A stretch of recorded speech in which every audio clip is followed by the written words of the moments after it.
Okay, pwede na tayo magsimula. 52 na. 52 ng audience natin.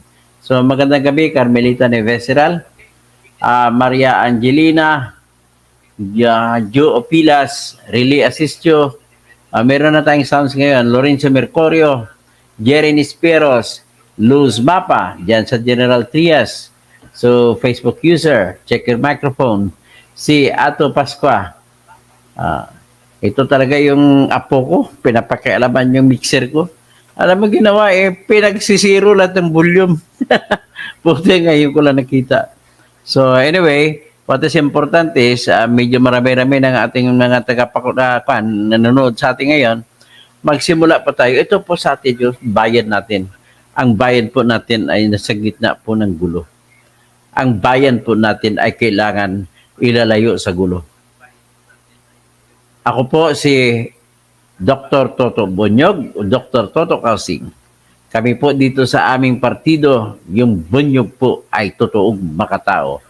Puro po ang lahat ng membro po nito sa ngayon, nasa laylayan po kami lahat.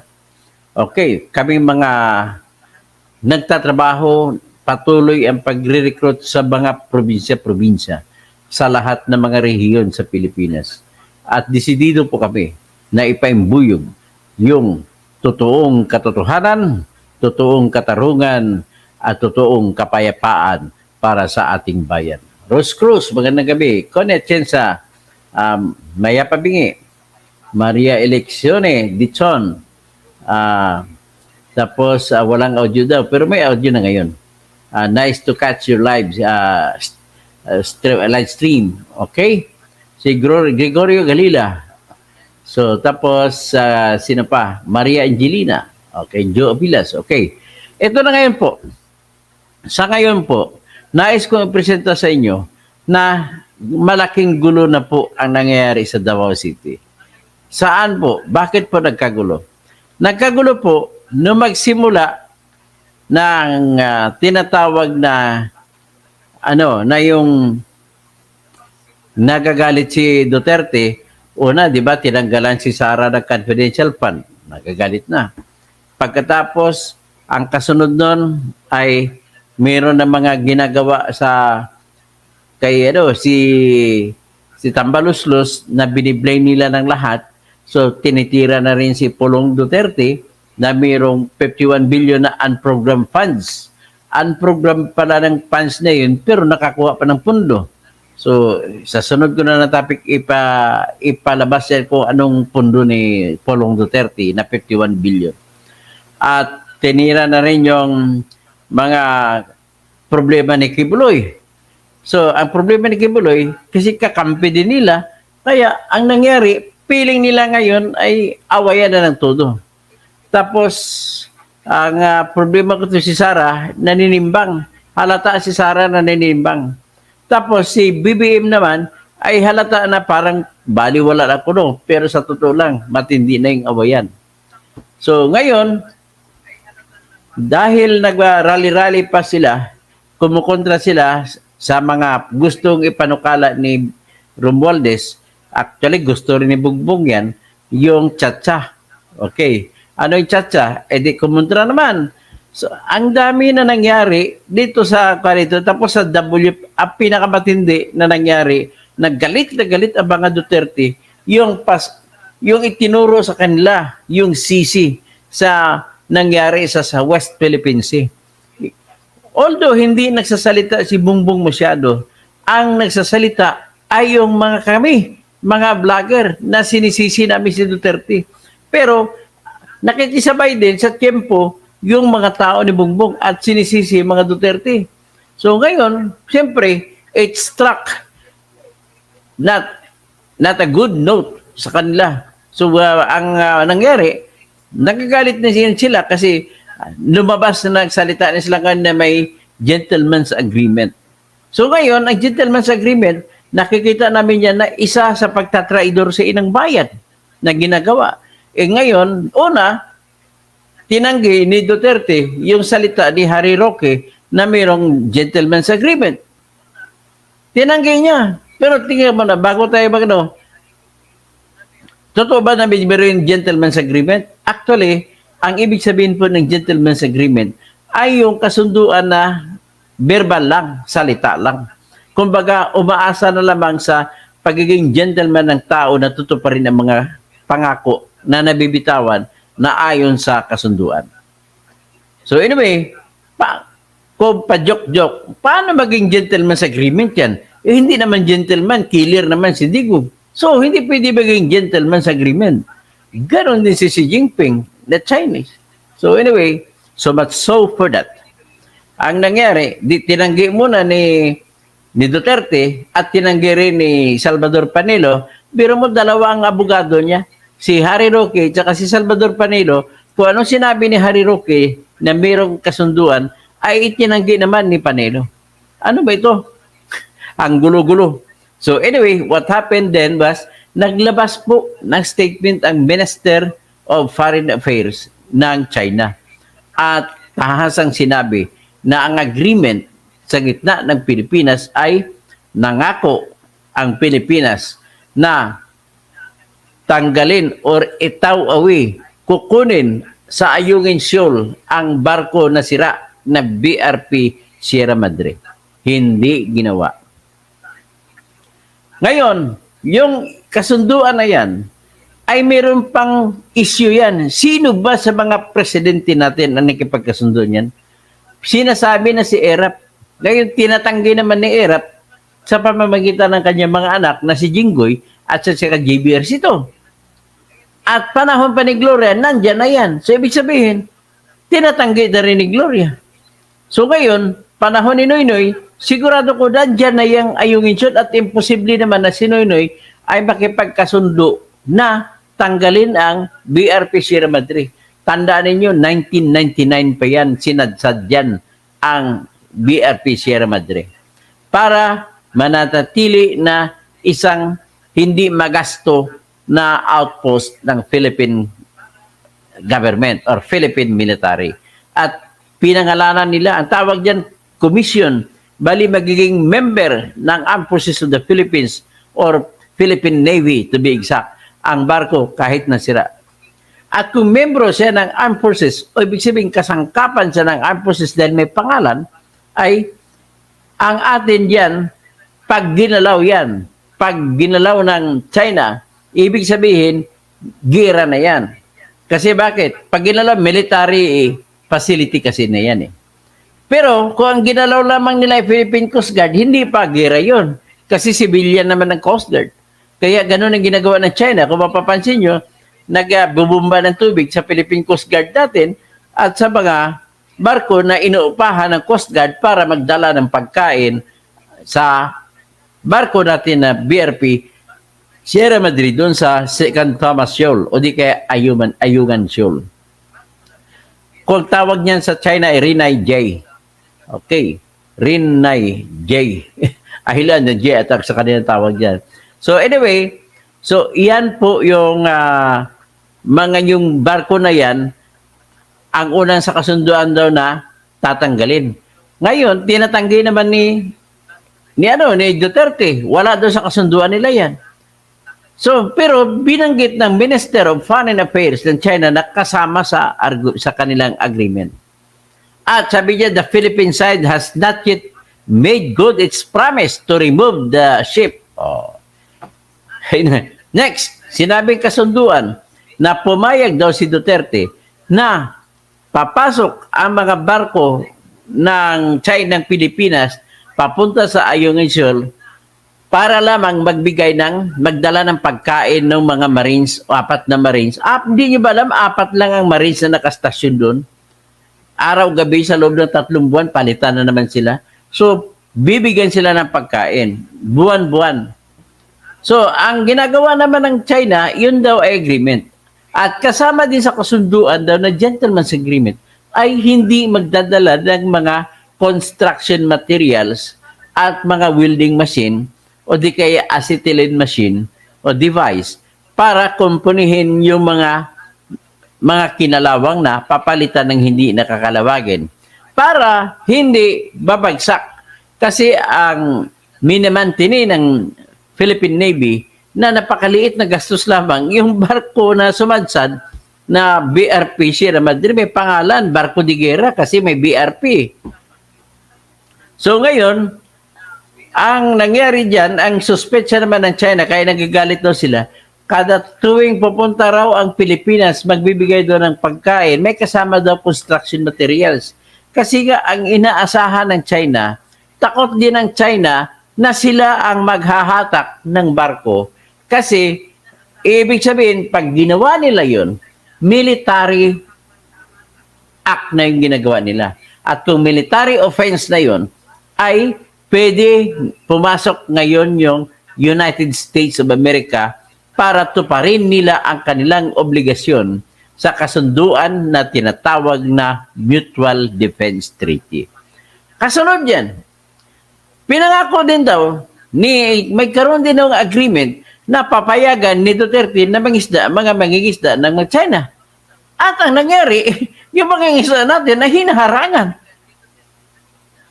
So, ganun basically, ang kasunduan daw. Una, tinanggi ni Duterte. Sabi naman pagkatapos magsalita, sabi ni Duterte, wala daw. Pero pagkatapos magsalita ng Minister of Foreign Affairs, napahiya si Duterte. Sabi niya, hindi, as is where is lang. So, ibig sabihin, inamin niya, meron pala talaga kasunduan.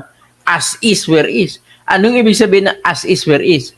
Ibig sabihin ng as is where is, ay kagaya ng bumili ka ng bahay, pag sinabi as is where is, wala kang karapatan magreklamo na bumili sa bahay kung as is where is ang pinirmahan mo at nakita mo yung bahay ay may butas ng bubong, hindi ka pwede magreklamo na bakit binili kong bahay, butas pa ng bubong. O bakit ang binili kong bahay, sira pala yung kubita. Hindi ka pwede magreklamo. As is where is. Ibig sabihin, kung ano lang nakita mo, ay yan lang din lang ang napupuntang karapatan sa iyo. So, ano ngayon, pag tinitingnan natin ang as is where is sa kasunduan sa Ayungin Shoal, ang as is where is dyan ay parang status quo din, di ba? As is where is, kung anong nakita ng Pilipinas at saka China, ay huwag galawin. Iyon na yun. Kasi hindi naman bilihan ito eh, kundi kasunduan na lamang as is where is. So ngayon, kung as is where is, ang tanong, ano pa ba ang ibang nakikita sa panahon na mayroong kasunduan na status quo si Duterte? Ito, klarong-klaro. Okay. Sa panahon na yon, ang una makikita mo na mayroon ay may kasunduan na nilagdaan ang Association of Southeast Asian Nations. Ano ba ang Southeast Asian Nations?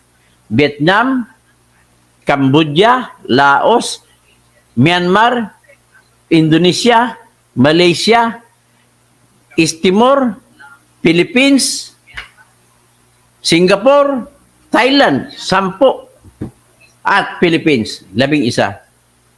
Okay. Ang pinirmahan nila doon ay Code of Conduct. Ibig sabihin ng Code of Conduct, ano ba ang gagawin na aksyon o hakbang ng bawat bansa pagpatungkol sa West Philippine Sea o South China Sea? Ang hindi sila mangbira o mag-atake sa kahit ng barko na kahit sino. Papasok ang Vietnam, hindi pakialaman ng Pilipinas. Papasok ang Pilipinas, hindi pakialaman ng Vietnam. Papasok ang Pilipinas dun sa Mindanao, hindi pakialaman ng Malaysia at saka Indonesia at ng Brunei. Kaya ang papasok din ng Malaysia at Brunei, hindi rin pakialaman ng Pilipinas. Ganun po ang Code of Conduct nila para walang away, para walang gulo. Ngayon, kung ganun ang Code of Conduct, ano ang nangyari? Okay, ang ginawa pala ay walang kaalam-alam ang Pilipinas. Hindi man lang binabalita sa panahon ni Duterte. Iyon pala ay lumusob na ang mga barko ng Coast Guard ng China at kinuha na sila nang nangingisda sa ating tinatawag na exclusive economic zone. Teka, bago ako magpatuloy ng kwento, para maintindihan yung ano ibig sabihin ng exclusive economic zone, ito. Ang exclusive economic zone ay isang lugar, bahagi sa dagat na kung saan ang bansa na kung saan iyan ay uukol ang siya lang ang bansa ang may sulong kapangyarihan at karapatan na magkakaroon ng mga hanap buhay. Maaring magiging mangingisda, tayong Pilipino lang pwede mangisda sa loob ng exclusive economic zone ng Pilipinas. Kung may makita na mga oil o langis sa ilalim o di kaya natural gas, atin din. Mga corals yan, atin din. Yung mga isda dyan, atin lahat. So tayo lang ang pwede kasi exclusive economic zone natin. Pero ang exclusive economic zone natin ay hindi natin pwede harangan ang ibang mga barko na dadaan.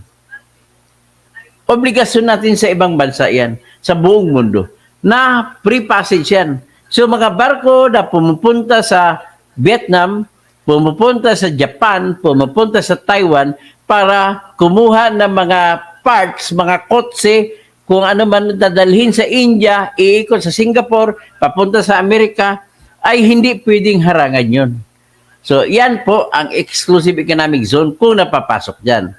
So, ngayon, ang Pilipinas, gaano kalapad ang exclusive economic zone ng Pilipinas? Ayon po, kung susundin natin ang batas sa dagat na tinatawag ng United Nations Convention on the Law of the Sea, ay nakalagay dyan na magsukat ka ng 200 nautical miles mula sa pampang ng bansang Pilipinas o bansa kahit kininuman. Kung sa side naman ng Vietnam, mula sa pampang ng Vietnam, o kung sa side ba ng China, mula sa pampang ng China, o di kaya sa Taiwan ba, mula sa pampang ng Taiwan, o sa Japan ba, mula sa pampang ng Japan. Ganun po yung magsusukat ng 200 nautical miles. Mula sa pampang, padidiritso ka, papalaot ka hanggat sa abutan yan. Yan ang ating teritoryo na tinatawag na exclusive economic zone. Tawagin lang muna natin ang teritoryo na exclusive economic zone for lack of better term. Okay? Ngayon, hindi nyo ma-imagine gaano kahaba yung 200 nautical miles. Well, tandaan nyo po, yung isang nautical mile ay mayroong 1.7 kilometers. So, sa makatwid, ang 100 nautical miles ay 170 kilometers. Kung 200, it times 2, so that is 340 kilometers. Mula sa Pampang, sa Palawan kasi pinakamalapit, mula sa Pampang ng Palawan, papunta doon sa dagat, 340 kilometers. Beyond that, international water na. Okay? So, pagpapasok ka naman sa China, bibilang naman sila ng 340 kilometers sa kanilang Pampang. Sa kanila yun, hindi natin tayo pwede makialam doon. Ganon din ang Vietnam. Hindi rin tayo makialam kasi magkaharap lang ang Vietnam at Pilipinas. Kung titingnan mo sa mapa. Ang sa bandang paa ng Pilipinas, yung Mindanao, ay nakakaharap yan sa Indonesia at saka Malaysia. At ang Balabak naman, yung Palawan Peninsula, ay nakaharap naman sa Indonesia.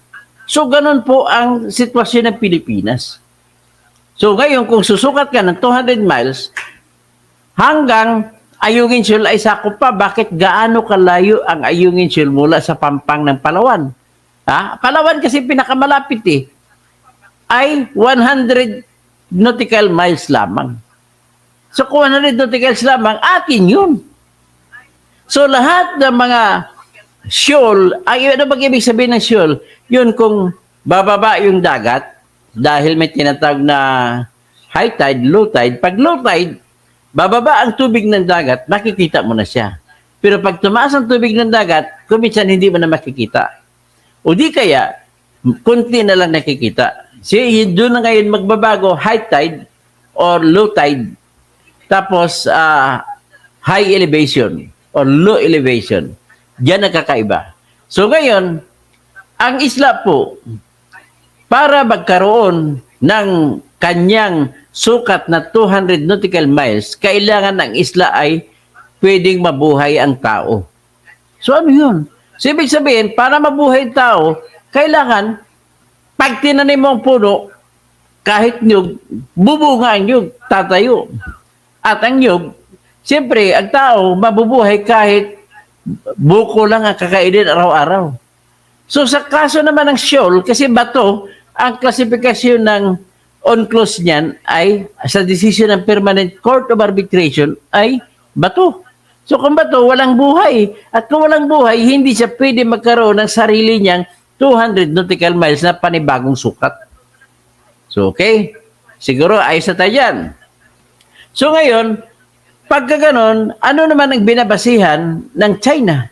Kung bakit nang agaw sila namimilit. Sa China naman kasi po, ang ayon sa kanila, sila daw ay may-ari ng teritoryo ng Ayungin Shoal. Ayon sa kanilang tinatawag na 9-dash line, dash, D-A-S-H.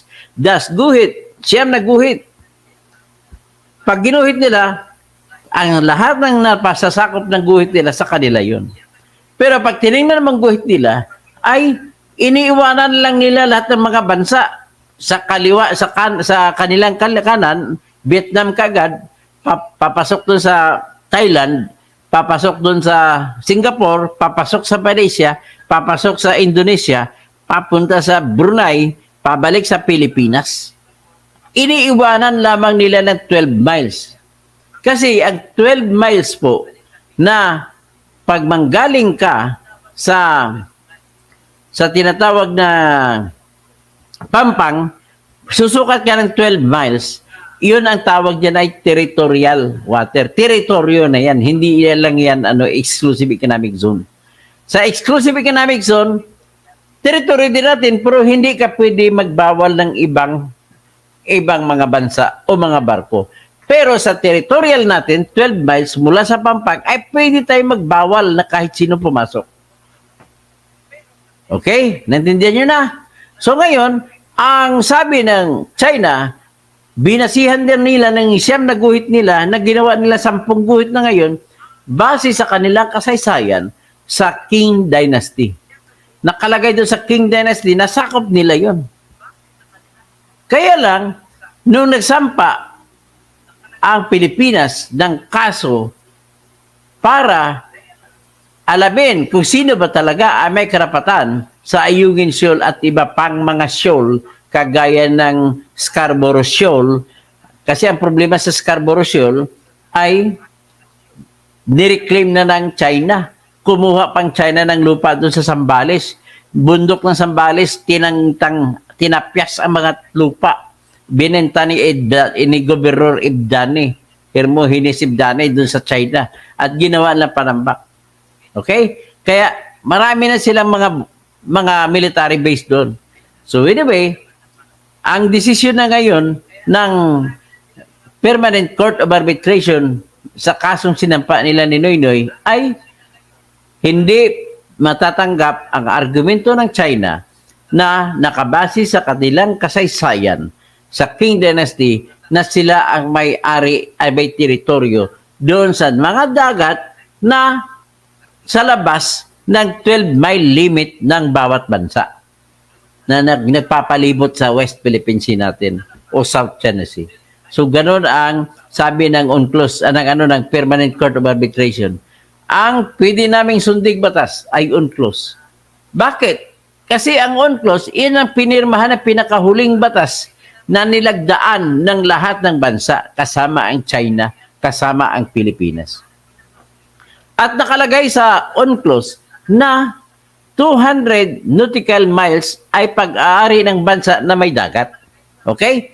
Pag bansa ka, may dagat ka ng katabi, 200 miles sakop sa iyo yan. Ibig sabihin, sa first 12 miles ay sakop po yun bilang teritoryo. Paglampas ng 12 miles hanggang 200 nautical miles, sakop mo yan bilang exclusive economic zone. Hindi mo teritoryo na pure kasi hindi mo pwedeng bawalan ang ibang mga barko na dadaan dyan, kundi ikaw lang exclusive may karapatan kung anong gagawin mo, magkakapera ka ba dyan, mangingisda ka ba dyan, lahat sa iyo yan. Okay? So ngayon, kung ganon, sinasabi ng UNCLOS, ng Permanent Court of Arbitration na walang karapatan ang China. So ngayon, ang desisyon ng China ay lumabas July 12, 2016. Umupo si Duterte bilang presidente unang araw, July 1, 2016. Ang problema kay Duterte na unang katraidoran na ginawa niya, nang pinadala ng Permanent Court of Arbitration sa kanyang Solicitor General na noon ay si Jose Caleda, ang desisyon ng Permanent Court of Arbitration ay hindi niya inonor, hindi niya ginalang. Tiningnan nilang isang basura, isang scrap paper. Bagkus, ang ginawa ni Duterte ay nakipag-agreement siya na status quo. So, anong status quo nung panahon na yun? Hindi ang status quo, conduct of Asian states, mga Asian countries. Code of conduct nila na walang tirahan, walang barilan, walang bimbombahan ng tubig. Pangalawa, na gagawin mo na status quo ay, tandaan mo, July 12, 2016, hindi pa nag-usap si Duterte at saka si Xi Jinping. So may desisyon na ngayon ng Permanent Court of Arbitration. So ibig sabihin, ang status quo na ini-insist ng China ay kasama sa status quo yung desisyon ng Permanent Court of Arbitration. So, ibig sabihin, kung kasama yan at yan ang status, edi para na rin kinilala ng China na talo sila. Di ba? Kasi iyon ang status quo. Pero ang ginagawa ni Duterte, pinayagan niya pumasok, pinabugbog pa yung mga mangingisda natin. May mga ilang mangingisda pa kaya tayo dyan namatay. Na mangingisda dyan galing sa La Union, sa Pangasinan, sa Zambales. Yan ang mga mangingisda dyan sa Bataan. Doon nangingisda. Kasi nga, magandang isdaan doon. So, yan ba? Sa tingin mo, hindi sapat na katraidoran na ginawa ni Duterte? So, ibig sabihin, may karapatan din ang Pilipino na magalit. At ito naman si Bongbong, siyempre, pasalamat tayo at kakampi siya sa atin. At tinitingnan niya yan na isang mali na mayroong magkakaroon ng gentleman's agreement. O at least, kahit na ayaw ko siya, at least, masalamat ako, kumukontra sa John. At kumakampi siya sa Amerika. Kahit ano man ang rason. So ngayon, isa yan sa pinakamatinding awayan. At dahil sa awayan na yan, ini-insisti ng Duterte na kinakatwiran niya kung bakit ganon mayroong status quo ay ayaw niya mamamatay ang mga Pilipino. Kasi inaanunsyo niya sa buong mundo na wala daw tayo kalaban-laban at mamamatay lang tayo kung magkatuloyan ng away. Nako. Ito talaga ang kabubuhan na talaga ni Duterte. Hindi kabubuhan yan. Yan ay tanda ng pagbibenta. Bakit po sinabi ko na binenta ni Duterte? Kasi bago magkaroon ng halalan noong 2016, ay nakuna ng litrato na nagpa-picture si Bongo at saka si Duterte doon sa China. Bumisita sila sa China. Ang pakay nila doon ay kumuha sila ng pera, budget para sa kampanya. So, ibig sabihin, ang China ang gumastos ng malaking pundo para sa mahalal si Duterte. At dahil gumastos ang China, payag na lang siya sa gentleman's agreement ko, no? At dahil binayaran siya, kahit ano pang namatay pang ating fisherman dyan na ginagawa, pinapalubog ng China, ay baliwala sa kanya. Kahit binubombahan na ng tubig, pati si Sara Duterte, ay baliwala sa kanya. No comment, no comment, no comment. Anong klase ito? Vice President ka, tapos tinanong si Pulong Duterte, it's not my job, the job of my sister, being the Vice President. It's the job of the President and the Department of Foreign Affairs Secretary. Bobo ka talaga. Bobo. O, yan ang kabubuhan naman nila ng mga Duterte. Kasama na ni si Basti, sinasabi niya, ang awayan daw ay sa gitna ng Amerikano at China. Bobo! Paano mo sabi sa gitna ng Amerikano at China na binubombahan ng China ng tubig ang Pilipinas? Napakabubo talaga itong Basti ito. Bakit ka pa nanalo? So, dahil doon, Ang nangyari kasunod, nakakitaan ng grupo. Ano ba ang sa kabilang grupo? Ang mga Duterte po, for all you know, ay kaaway ng grupo ni Anton Lagdamillo. Sino ba si Anton Lagdamillo? Siya po ay tinatawag na SAP, Special Assistant of the President. Kahit sa ang party, sa Mindanao man, pero lagi sa Mindanao. Dahil sa special assistant at kaaway siya ng mga Duterte at di Pantaleon Alvarez, ay nagkaroon sila ng pagkakataon na maghiganti. Hinanapan nila ang butas kung sino sa mga kakampi niya. Ang una dyan natira ay si Kibuloy. Okay? Pero talaga naman si Kibuloy, talagang manyak naman talaga. Dapat nga, bibitayin na patiwarek yan. Ngayon, ang pinakahuli na nakitaan nila lang diferensya ay si Gobernador Edwin Hubahid. Bakit? Ano nangyari? Samantalang suspindi mo na nila sa loob ng 6 na buwan. Ito naman si Hubahid, iyak, walang due process. Hindi ko ba nang alam ang kasong yan? Sinigunduhan pa ni Duterte, Mr. President, sabi niya kay Bongbong Marcos, that is not democracy. Dapat may due process. Sinundan pa ni Harry Roque, ganon din. Sinundan naman ni Sal Panilo, ganon din. Inuulit-ulit lang. Sinundan pa ni Atty. Glenchong, ganon din. Sinundan ni Vic Rodriguez, ganon din. Lahat kayo, ganon din. Sinasabi nyo na walang kasalanan si Governor Edwin Hubahib at bakit sinuspindi ng pansamantala? O sisain natin kung talaga bang walang kasalanan. Balikan natin, ano ba talaga nangyari? Na-research ko na po. Nag-umpisa po ito sa sitwasyon na kung saan ay binusisi ni board member Orly Amit ng 2nd District ng Davao del Norte. Ang 101 million na proposed budget ni Governor Edwin Hubahib. At anong nakalagay? Nilagay niya na confidential fund. So, hinanapan ngayon siya ng programa na tawag PAF. Program, kung ano man ang ibig sabihin ng PAF, programa kung paano gagastusin. At not necessarily ipakita kung ano ba talagang pinakadetalye.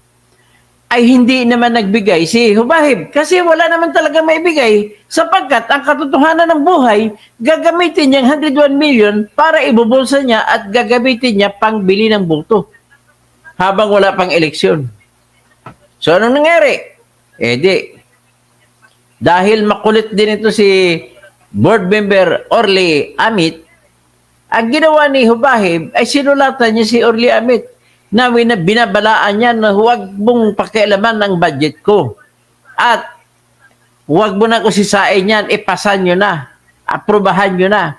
At kung hindi mo aprobahan yan at huwag ka maingay, kung maingay ka pa, kukunin ko ang sasakyan na naka-assign o nakatukoy sa iyo ng sasakyan ng probinsya. Ang nangyari nga, dahil tinuloy ni Amit ang pag-usisa, ayun, itinuloy din ni Edwin Hubahib, Governor Kuya Gob, ang pagtanggal ng sasakyan. At dahil nagreklamo naman kaagad noong November 24, 2022, si Orly Amit nagsampa siya ng reklamo sa Office of the President laban kay Governor Hubahib. At ang isa sa mga kaso, of course, oppression yan. Kung ano naman mga kaso sinampa dyan. So ngayon, dahil kumaso, sinauli niya 1 month after yung sasakyan na ginagamit ni Amit. Kasi nag-issue naman yan, General Services Office ng probinsya. Hindi naman si Gob. At ibang opisina naman yon, board member, sakop yan ng Office of the Vice Governor, hindi Office of the Governor. So anyway, ang nangyari, di kinasuhan siya ni Orly. So, noong July 2023, ay pinasagot ng Office of the President si Amit. Si Hubahib. O sagutin mo, reklamo ni Amit. So, ang nangyari, September, sumulat siya kasi September niya natanggap, yung July na papasagot, ay humingi siya ng extension of time na magsumiti siya ng kanyang tinatawag na answer sa hanggang September 27. At na dahil na hindi rin siya nakapag-submit sa kanyang answer, humingi ulit siya ng extension of time na umabot siya hanggang October 9. Pero noong October 7, nagsumiti na ng answer si Edwin Hubahib. Ang kanyang sagot yun, depensa niya, sinauri naman niya ang sakyan. So walang pang-aapi na nangyari. So oppression din ang kaso na ginawa. And harassment. Okay? So pagkatapos nun, nawala na sa isip ni Hubahib yun. Tumakbo mula nung October 7, dito na lang ng April 11, lumabas na may preventive suspension na pinataw Malacanang sa kanya. So, gaano kahaba yun? Bilang tayo, October, November, December, January, February, March, April. So, 6 months. So, 6 months, Sergio Direct, magandang gabi.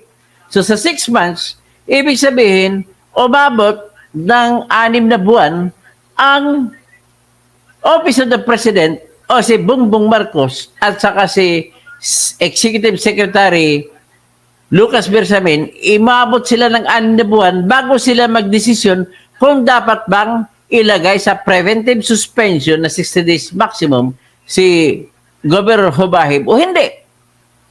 Tandaan mo, nagsumiti siya ng kanyang sagot October 9.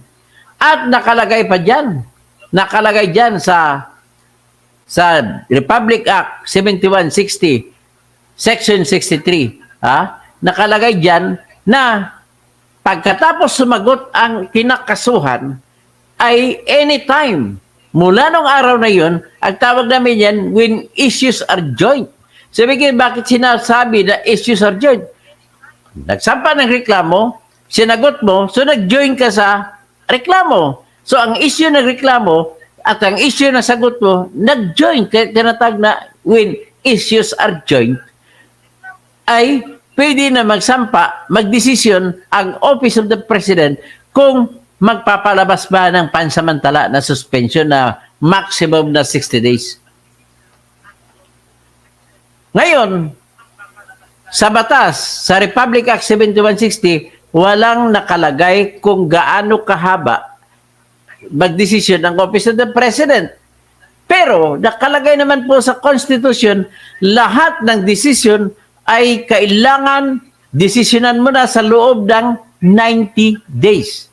Ibig sabihin, 3 buwan. So dapat, sa kaso ni Hubahib, ay nagdesisyon na sila noong October 9, November 9, December 9, January 9. Dapat January 8 o January 9, saka sila magdesisyon kung dapat ba ay parusahan ng, hindi parusa, kundi papatawan ba siya ng pansamantala na suspension. Hanggang doon lamang ang utos ng Konstitusyon. Ang tanong, kailan ba pinataw ang suspension na pansamantala?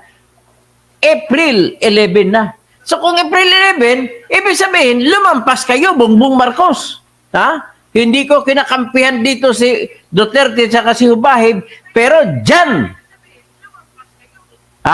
sabihin na natin, tinupad din nyo may due process. Pero saan kayo nagkakamali? Sa pag-abuso ng inyong kapangyarihan, sa pagpataw ng pansamantala na suspension. Yan po kayo nagkakamali. At kung bakit nangyari yon, ang ibig po sabihin yan sa batas, kung ako ang naging abogado ni Hubahib, ay paglampas ng 90 days at wala pa ring decision na kung pansamantalang suspindihin si Hubahib o hindi, until January 9, 2024, ay susulat na ako ng motion to declare that there is no ground to place Hubahib in preventive suspension. Ano ba ang kinakailangan para ma-justify si Bongbong Marcos na suspendihin niya pansamantala ang isang gobernador dahil sa reklamo? Ito po ang requirement.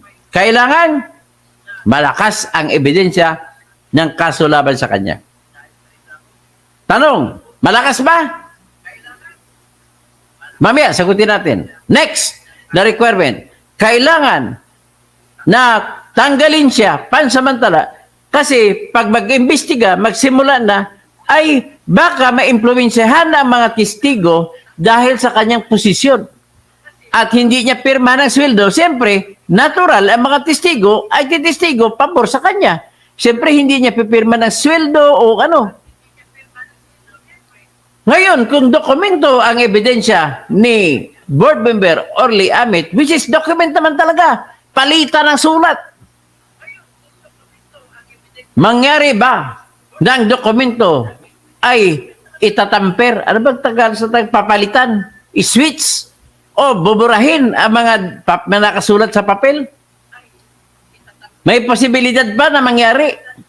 Sa totoo lang, in all honesty, walang posibilidad na mapalsipika ang mga sulat ni Amit kay Hubahib at ang sulat ni Hubahib kay Amit. At ang papel na nag-utos kay Amit na is-turnover o isuko niya sa sakyan. At ang papel na pinirmahan ni Amit na pumayag naman siya na ibigay ang sasakyan kahit na sinabi niya na siya'y walang pagpayag na tanggalan siya ng sasakyan. So, tanong, yung mga papel ba na yun ay mababago, mapapalsipika ni Hubahib at kailangan siyang tanggalin muna pansamantala sa pwesto? Sagot, wala akong nakita na posibilidad na babaguhin ni Hubahib ang mga papel. Bakit? May kopya na si Amit eh. Sinampa na kanya reklamo kasama sa ebidensya niya.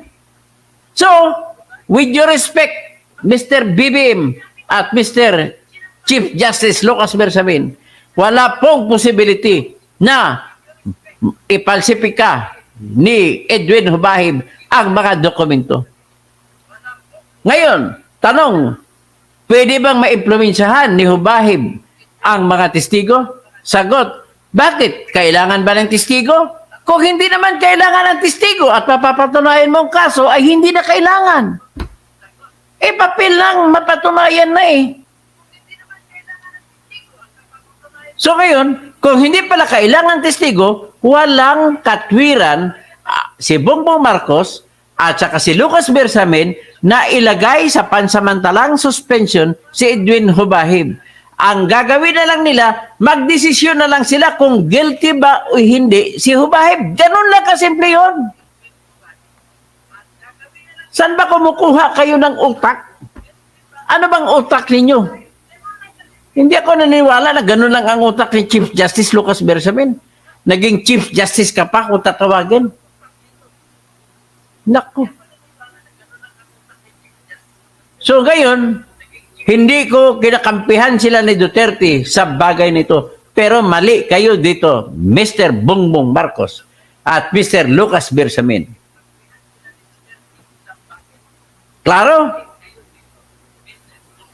Ngayon, ibig sabihin, pareho kayo nag-away-away sa pwesto. Pareho kayo may kasalanan. Pareho kayo makasatanas. Nagrereklamo si Hubahib, walang due process. Itong si Hubahib to, hindi na due process ang issue dito. May due process kasi pinasagot ka naman. Binigyan ka ng pagkakataon makasagot. Napakabobo naman ikaw. Nabobo rin si Duterte na dating abogado, piskal pa. Bobo rin itong congressman na abogado rin, si Attorney Pantaleon Alvarez. Bobo rin sila ito ni Harry Roque. Bobo rin sila ito ni Sal Panilo. Lahat ng abogado ay nagiging bobo. Bakit? Tinupad po ni Bongbong Marcos ang sinunod niya, ginalang niya ang due process. Kasi ang due process nagsasabi na kung kakasuhan si Edwin Hubahib, kagaya ng ibang gobernador na kinakasuhan, bibigyan niya ng pagkakataon na makasagot. Nakasagot. Wala namang issue, nakasagot. So, walang paglabag sa due process. Tanong, nilabag ba? May due process ba na nilabag? ang Office of the President sa pagdetermina kung dapat bang ilagay sa preventive suspension si Edwin Hubahib? Sagot, wala. Bakit wala? Kasi kasama na sa proseso na kapag sumagot ka, automatic magdetermina ang Office of the President kung dapat kang ilagay sa pansamantalang suspension o hindi. So anong meron? Ang meron ay abuso ng katarungan, hindi due process ang issue. Abuso ng ng kapangyarihan. Lampas na ng 90 days, nagdesisyon pa rin kayo. Ibig sabihin karapatan ng bawat Pilipino na may kaso na magkakaroon ng mabilis na proseso sa kanilang mga kaso. Ang tawag yan, the right to speedy disposition of cases. Sa kaso ngayon, dapat within 90 days na desisyonan na ng Malacanang o ng Office of the President o ng Executive Secretary ang kung may tanong kung dapat bang ilagay sa preventive suspension si Edwin Hubahib o hindi. Ayaw ko ba? Diyos ko, kailan tayo magkaroon ng matalinong presidente, matalinong mga kan, at may puso. Dito, kasi kaaway lang ang totoong istorya dito, kaaway lamang ni Antonio Lagdabio tsaka ni Anton Lagdabio, Anton Florindo Lagdabio at ni Antonio Florindo Jr., kaaway lamang nila yung grupo ni Hubahib at saka ni Duterte.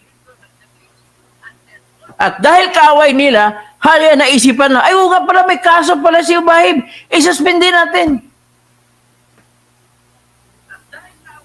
Nako. BBM. Remember, kung may buto lamang na makukuha si Duterte ng 106 congressmen na House of Representatives, pwede kang i-impeach. That is an act of betrayal of public trust ang ginawa mo sa pag-abuso sa iyong kapangyarihan sa pagsuspende ng gobernador na pansamantala.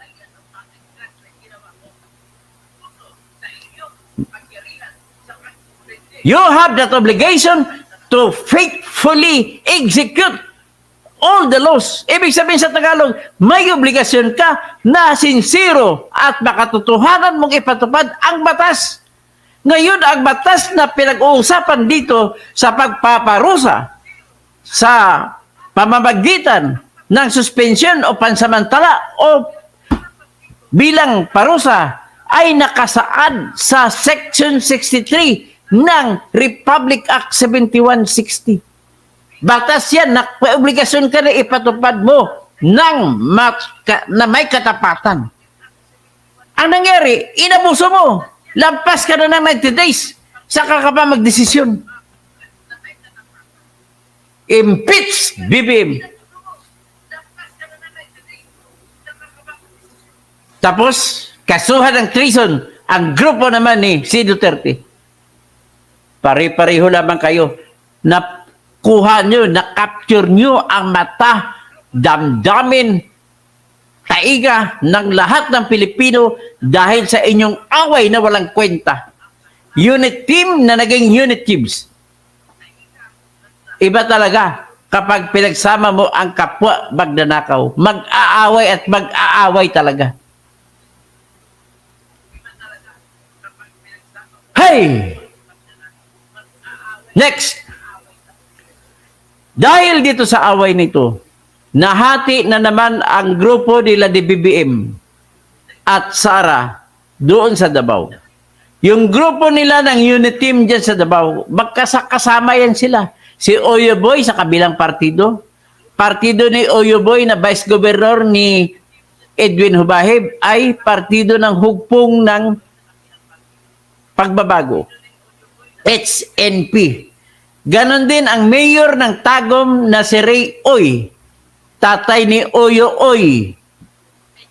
HNP din, hukbong ng pagbabago. Ganon din yung Vice Governor ng Davao de Oro na Oy din ang apelido. HNP rin. Marami silang HNP kasama si Anton Lagdameo, HNP rin na natalo lamang. Kasama rin si Y. Kurat Zamora, HNP rin.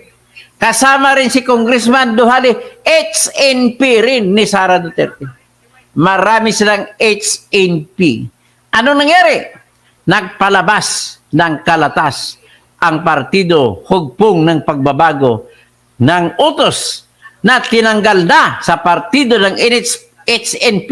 Sila ni Oy, sila ni iba pa, hindi lang si Oy, lahat-lahat na binabanggit ko. So yan, lumalalim ng away nila. Sa kabila, grupo ng PDP laban, Duterte wing. Yan ang away-away. Kaya pasalamat din tayong Pilipino, nag-away-away sila. At ito po ay magiging magpapahina sa ating kalaban at maaring magdala sa akin na pwede na akong manalo pagkasenador dito sa panahon ng eleksyon na May 5, 2025. At mananalo ang Bunyog Party List. Ito ang totoong party list, hindi kagaya ng AXIS ni Rapi Tolpo na inupo niya si Ray Erwin Tolpo at kanyang asawa na si Jocelyn Tolpo. At inupo, nanalo din ang kanyang anak sa pagka-congressman sa Quezon City. O, ngayon, gumagawa ng dinastiya ang mga kandidato ng Chinese na mga Tolpo. Bakit? Narinig mo ba na bumibira ang Tolpo sa China? Wala! Narinig mo ba ang mga Tolpo na bumira kay Kibuloy? Wala! Hindi ko narinig. Narinig mo ba ang mga Tolpo na bumibira kay BBM? Hindi! Narinig mo ba na bumibira ang mga Tolpo kay Duterte? Hindi! Ano sila? E di sip-sip, isumbong mo kay Tolpo. Paano kaya isumbong ang mga Tolpo sa kay Tolpo? Paano isumbong kay Tolpo yung mga Tolpo? Paano ipatulpo ang mga Tolpo? Ay, buhay. So, mga kakampi ni BBM, sinipa na ni Sara. Sekreto lang ito si Sara, pangiti-ngiti lang, kunwari, pakis-kis kay BBM. Ito naman si Lisa Araneta Marcos, pasilos-selos. Kasi napapansin niya, ang tagal naman humawak ng kamay si BBM kay Sara. Kasi maganda nga si Sara, mas maganda sa kay Lisa eh. Oh, yan ang katotohanan. Pero kayo lang, pareho naman sila magnanakaw. Si Sara nga lang, pagkakaiba, magnanakaw sa pamamagitan ng tinatawag na confidential fund.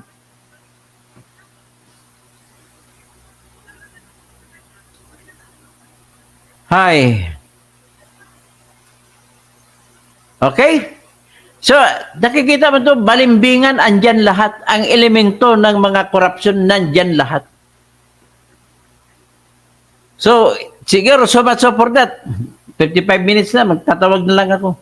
So, dyan na lamang po tayo na laman ngayon at magandang umaga, Duterte, BBM, Lucas Bersamin, Governor Edwin Hobaheb, Anton Lagdameo, Antonio Florendo, Sara Duterte, Basti Duterte, Pulong Duterte, Panay Duterte. Oh, yan na.